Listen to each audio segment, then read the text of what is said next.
जुन्नर तालुक्याचं भूषण माजी आमदार शरददादा सोनवणे आज या आळेफाट्याच्या चौकामध्ये बेमुदत उपोषणाला बसलेले आहेत। त्यासाठी आम्हा सर्वांचा त्यांना पूर्णपणे पाठिंबा आहे। आज माझ्या अंगाला शहारे येत आहेत। एवढं मोठं काम दादांचं आहे आणि त्यासाठी दादांनी आज हे उपोषणाला बेमुदत उपोषणाला बसलेले आहेत। आजही प्रशासनाला अशी वेळ यायला नको होती की दादांवर आज उपोषणाला बसण्याची वेळ आली आहे। या प्रशासनाला जाग कधी येणार आहे की आज सर्व जनतेला आज त्यांच्या जीवावर बेतले। किती दिवस हे असं चालणार आहे? आज हे आंदोलन करताय त्या पाठीमागे पूर्णपणे हे प्रशासन जबाबदार आहे आणि यापुढे जे काही होईल त्यासाठी देखील प्रशासनच जबाबदार राहील।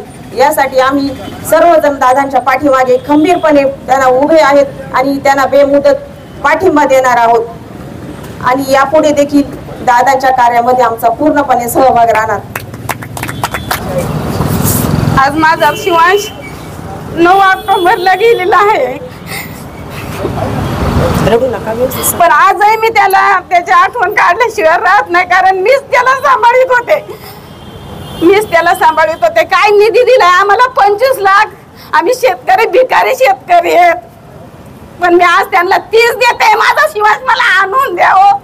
मी त्या शिवांशला नुसती रस्त्याने कुठेतरी शोधित असते। माझ्या शिवांची सारखी वाट बघत आहे, त्यांच्या उसातून येतो का काय मला काहीच कळत नाही, मला कळत नाही। माझा शिवांश मला द्या ना, मला नको ते पैसे तुमचे, मला त्या पैशाचं काही करायचं नाही, ते चाटायचं नाही, मला आग लावायची नाही त्या पैशाला। आम्ही भिकारी असलो ना तरी मी तुम्हाला पैसे देते, मी बाई एक, मी तुम्हाला हमी देते, मी हे पैसे देते। माझा शिवांश मला जसाच्या तसा आणून द्या। एवढी माझी खरंच तुम्ही माणसं असाल तर माझी इच्छा पूर्ण करायच्या। एकुलता एक मुलगा होता, माझा एकच वारस होता। काही मिळत नाही हो, काही मिळत नाही। पैशाला नाही कोण विचारित, मला आजही विचारतात बाई किती मुलं आहेत ग तुला?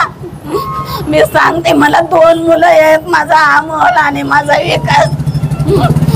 माझ्या अमोलने काय सांगायचं, आजही अमोल आम्ही आजही दुःखात आहेत। झालेत किती महिने त्याला, पण आम्ही आजही विसरलो नाही ही गोष्ट आणि विसरू शकत नाही।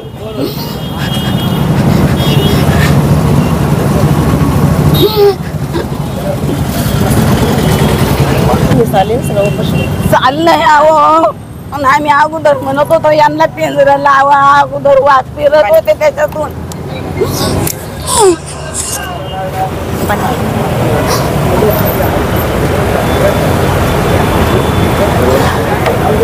आम्हाला जेवण जात नाही का काय? आम्हाला वाटतं काय ते पैसे, अहो कोणी पण या ना, आजही या, ते पैसे तसेच पडलेत, घेऊन जाते पैसे आणि शिवाजीला आणून द्या ना। पैशाला किंमत नसते, मग तेच ना, लोक पैसे नाही विचारित हो, कोण किती पैसे आहे तुमच्याकडे? मी आता रस्त्याने चाललेत आणि मला सुद्धा कोण नाही विचारणार किती पैसे आहेत ग बाई तुझं? मला माझी मुलंच विचारतील किती, बाई कशी आहे ग, तुला मुलं किती आहे ग? धनसंपदा कोण नाही विचारित, पोटीचं पुत्र तुला किती का आहेत हेच विचारे। माझ्या बाळाला जे आणून देईन, खरंच मी म्हणते, नाही तर त्यांच्या बाळाला न्या ना, त्यांचं कोणते आहेत ना, त्यांनी लय त्यांना आवे वाटतात ना, त्यांच्या बाळाला घेऊन जाऊ द्या। त्यांनी 25 दिल्यात ना मला निधी, मी 30 देते। गरीब आहे, भिकारी आहे मी, पण मी 30 देते त्यांना। जा घेऊन मग कळण तुम्हाला काय होतंय ते। याचं जळतं ना त्यालाच कळतं, ही गोष्ट खरी आहे। काय ना त्या पैशाला करायचं? अहो आज पैसे पडले, ते काय ते पैसे करायचंय? मला माझं बाळ द्या।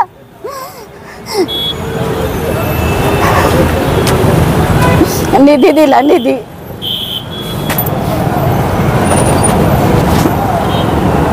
मुलाला 5 वर्ष झाल्यात लग्नाला, काही पण नाही हो। आम्ही असं त्याच्याकडे बघतोय आणि याला झाला, तो जर वाघाने नेला तर काय सांगायचो?